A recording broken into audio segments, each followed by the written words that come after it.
हाथरस में राज्यपाल आनंदीबेन पटेल ने कहा कि चरण रज लेने के चक्कर में इतना बड़ा हादसा हो गया।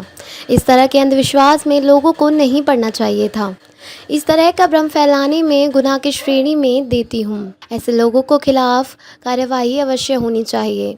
उन्होंने कहा कि भगवान श्री कृष्ण चक्र उठाते थे, वो भी केवल 3 बार उठाया। राज्यपाल आनंदीबेन पटेल बुधवार को हाथरस के आरडी कन्या महाविद्यालय के स्वर्णोदय महोत्सव में शामिल हुई। उन्होंने हाथरस में सत्संग में भगदड़ के दौरान मरे 123 मृतकों को श्रद्धांजलि दी। मैं अंग्रेजी में नहीं पढ़ी हूँ, फिर भी आगे बढ़ी। उन्होंने अभिभावकों से कहा कि वह अपनी बेटियों को ज़्यादा से ज़्यादा पढ़ाएं। राज्यपाल बोली, मैं अंग्रेजी में नहीं पढ़ी हूँ, लेकिन फिर भी आगे बढ़ी हूँ।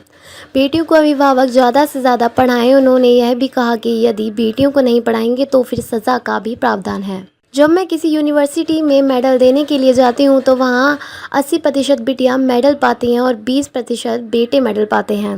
बेटियाँ पढ़ने के लिए काफ़ी इच्छुक हैं। बेटियाँ का घर काम भी करती हैं और पढ़ाई भी करती हैं। बेटियाँ देश का भविष्य हैं। किसी भी अंधविश्वास में ना पढ़ें, अपने बच्चों को अच्छे संस्कार दें। अच्छा पढ़े मित्रों, गलतियां मत करिए जीवन में। ये कभी कभी हम ऐसी गलतियां कर देते हैं और ये जब सार्वजनिक रूप से समाज में आती है तब हमारी माताएं सोचने लगती है कि इसका ऐसा हुआ तो मुझे मेरी बेटी को नहीं पढ़ाना है। और एक लड़की गलतियां कर देती है तो उसका प्रभाव हजारों लड़कियों पर पड़ता है और उनको भारी नुकसान होता है।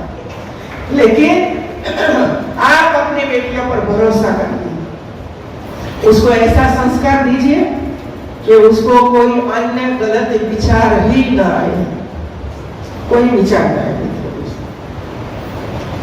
जब मैं यूनिवर्सिटी में जाती हूँ, हमारी बेटियों को मिलती हूँ, बेटों को भी मिलती हूँ। कई यूनिवर्सिटी में अवार्ड भी देती हूँ और एक यूनिवर्सिटी में 100-125 अवार्ड मुझे देना पड़ता है। मुझे अच्छा लगता है, लेकिन जब गिनती करती हो कि 100 में से कितनी बेटियों को मिला और कितने बेटे को मिला तो आपको आश्चर्य होगा। 80% बेटियों को मिलता है और 20% बेटों को मिलता है।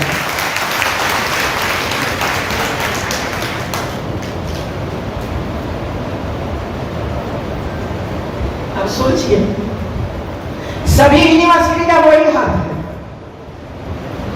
80% लड़कियां ले जाती हैं, मतलब उनको रुचि है पढ़ने में, वो घर का काम भी करती है, रोटी भी बनाती होगी, कोई गेस्ट आया होगा तो उसको चाय पानी भी करवाती होगी।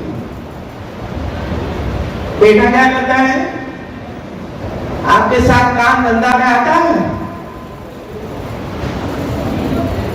आता है? नहीं, आप पढ़ो, खेती बाड़ी करते हैं और आज सीजन है काटने की, फसल काटने की, तो बेटा आ जाओ। तो बेटा कहेगा नहीं, मुझे तो पढ़ना है। रिजल्ट देखा? रिजल्ट एक। जो हम बेटों के पीछे खर्च करते हैं,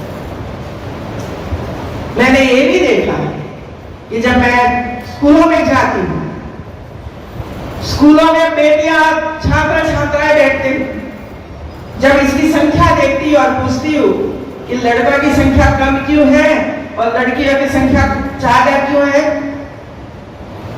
क्या वो असमानता तो है नहीं? तो मुझे बताया जाता है स्कूल के टीचर द्वारा कि जो लड़के हैं उनको तो बड़ी स्कूल में बड़ी फी भरकर एडमिशन दिया जाता है, बाहर जाते हैं, और जो लड़कियां हैं उसको कम फी देनी पड़ती है और इसी वजह से हमारी गवर्नमेंट स्कूल में आती है। पढ़ाओ।